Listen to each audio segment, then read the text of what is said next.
My name is Colton W. Hurst. If you've wondered what the next generation of researchers can do to expand the power that technology has, you'd be shocked. It has shaped the way many things are created, from buildings, robots, to video games, and even computers. However, this technology does pose a dystopian danger, as there is the possibility that AI can become sentient and take humans' place on Earth. This begs the question, what exactly are the implications that this technology has for our future? You're about to find out in this film.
Welcome to the Advanced Technological Philosophy. In this documentary film, we explore the question, how can we utilize advanced technology like ray tracing in the future without creating a worldwide dystopia? I have had the privilege of interviewing 3 Oregon Tech students who have had experience and beliefs around this issue through my research. We will be exploring how this technology is used, what are its benefits, and how it could launch us into this dystopia. Enjoy the film.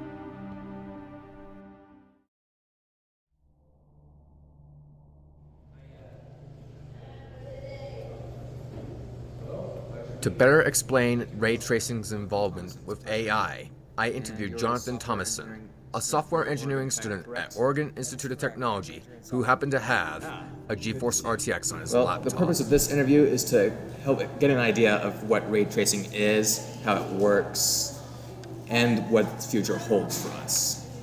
So explain in your own words, what is ray tracing? Well, ray tracing is a method of casting light onto objects. There's approximately different ways that one can do it. Ray tracing is probably one of the most well-known to be the most accurate. So what ray tracing does is that it shoots a beam of light through the camera, the virtual camera, and then it bounces off of objects until it meets a light source, and then it uses that to calculate how the light is perceived on all the objects available. But ray tracing by itself isn't actually practical. NVIDIA has to utilize a technology called DLSS, which is kind of like a AI-powered anti-aliasing. They say AI can make decisions in an instant, but if truth be told, the process of outer entanglement describes that there are many, and I mean universally many decisions, that the AI must go through in order to reach a final, conclusive solution to the problem at hand. In outer entanglement, the AI sees an initial problem and then comes up with possibilities based upon it. Those possibilities form the solutions it can undertake. Whichever solution it chooses is the final output that solves the problem it was tasked to solve. But to further investigate into what made AI so appealing, or scary for that matter, I had the pleasure of interviewing 2 Writing 122 classmates, Cody Palmer and Jared Dressel, who had different stances on whether AI can benefit us or send us into a dystopia.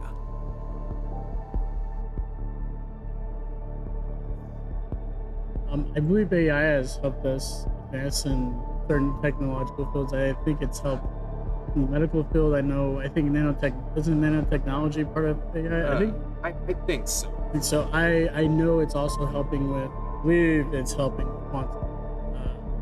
with quantum studies, quantum mechanics. Palmer is correct. As I have researched in Wallace and Dr. Roberts' article, AI has benefited us in the markets and in the world of the medical field. Thomason, however, emphasizes that AI has helped us more than just those two things. It has helped us in pop culture. It'll probably be more used in movies and games. Most of the games, really, because a lot of GPUs are being made specifically for gaming in laptops and PCs, etc. And I think it may even be used in the scientific community, although probably won't be on the news as much as games will be. Examining Elish and Boyd's article, our coexistence with AI depends on its use and creation. So what exactly happens when AI goes haywire?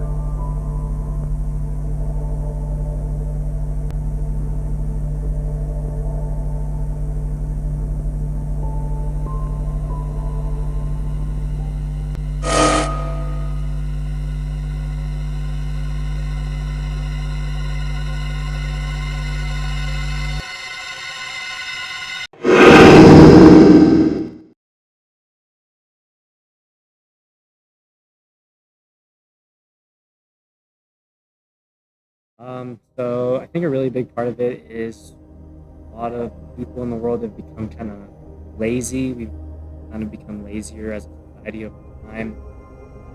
We kind of figured out that these things can really do a lot for us, endless probably amount of things for us. So I think kind of taking that to our own advantage, but not in a safe, controlled. Right.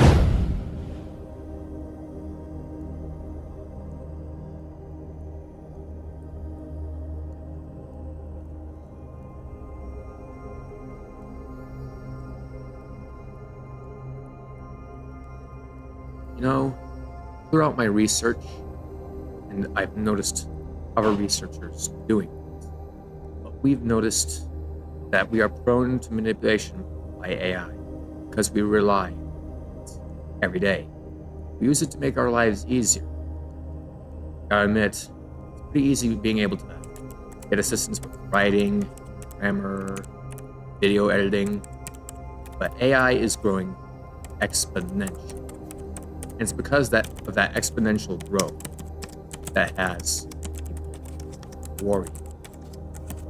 AI uses machine learning, which means it just selects patterns randomly and looks for a success. And then it continues to follow that success, even if there is bias. A bias in learning, a bias solution. That bias exists. The AI will continue to produce that bias. Doesn't matter the circumstances. If it deems that bias a success, that solution is a success, and it has a bias, the AI will reproduce it. And thus, that's how machinery can go haywire. I have had to hear it and see it myself. I think there are some dangers with AI. I don't think it's completely safe. I think in some ways it could be dangerous, but I think for the most part it is beneficial. Like, for instance, autonomous, that can be really dangerous. While great, it can be like a weapon of essentially, like, I wouldn't say mass destruction. Like, you could just go around. I've seen videos where I saw a video actually in a class that I took with Glenn that in theory they were saying that, these weapons can go around and still just slaughter people. What would it be like if machines were to attack? Honestly, with the rate that they're growing at right now, I think if they were to attack us, they would win, basically. In understanding how robots work and how to prevent them from mercilessly killing, we must look up to the English philosopher Immanuel Kant who had stated, Act that your principle of action might safely be made a law for the whole world. Live your life as though your every act were to become a universal law.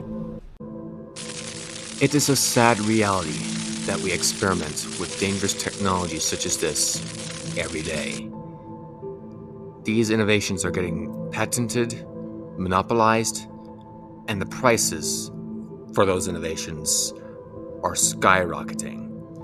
It would be wrong to assume that no humans have evil intentions. Some humans have immoral goals, having their own self-interests in mind. Unless we take care of technology, it will take over our society, as artificial intelligence is a reflection of what humanity is as a whole, both good and evil."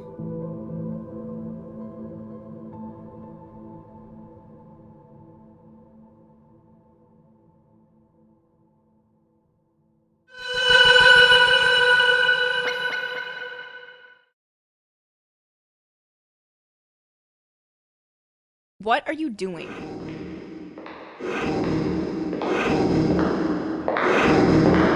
What are you doing?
When AI takeover looms, the question now becomes, what is there left for us to do? The answer is research. The puzzle pieces all fit together. There's a communication barrier between man and machine. To remedy that barrier, we must research, understand how the machine thinks and works, understand their behaviors, how they function. You are given the opportunity to partake in a research project to advance ray tracing. Would you do it? Absolutely. That would be actually kind of fun to play with Vulkan and try to get get a few example projects going. AI and ray tracing. I know slightly about ray tracing. I know ray tracing is a feature on video games where I think it more makes things look more realistic on video games. Am I right? Essentially, where is it going to go economically in the next 30 years? I am not too sure economically. I'm not necessarily an expert on economics, but I think that I think it has a potential to probably be more apparent in more products. So I don't know. I would probably say economically, it probably does have a good future. Like I said, they just create certain products. They make building cars easier. They help us out with stuff in our everyday life. Dressel and Sears both emphasize the point that what may seem good with AI may actually lure us into a deep sense of control and manipulation by the AI. And I have to admit, there is no denying the inevitable. AI will subsequently control some aspects of our lives, but we need to understand the machines and set our boundaries and set circumstances that the AI must follow if we are to coexist peacefully with them. I would I probably mentioned earlier, autonomous weapons, and maybe AI being able to think on their own, not necessarily being like supervised by us. I'm getting that. Um, I think we kind of seen it in movies where AI kind of just took over and just started doing its own thing. And I think if we gave it that ability, which I believe I just read recently, we are giving them the ability to think just like us. That could be dangerous. And could essentially, maybe they could want to take over. Would they want to? I don't know. Could they? Yes. Maybe. I think with the right amount of technological advancement with AI, I think they could take over a lot of. They could take over the land. Okay. That may. I just don't know if they'll get to that. If we will allow. I think with careful research and regulations, I don't see it getting. Truth be told, this world is never ever perfect. I mean, we face discrimination amongst ourselves, and I have a good feeling that if AI were to become sentient, they would have a problem with discrimination as well. It's because us humans, we tend to question if they are sentient. So if a robot were to say they are, we wouldn't even believe them. The key here is to research them, to understand what exactly happens when a machine thinks.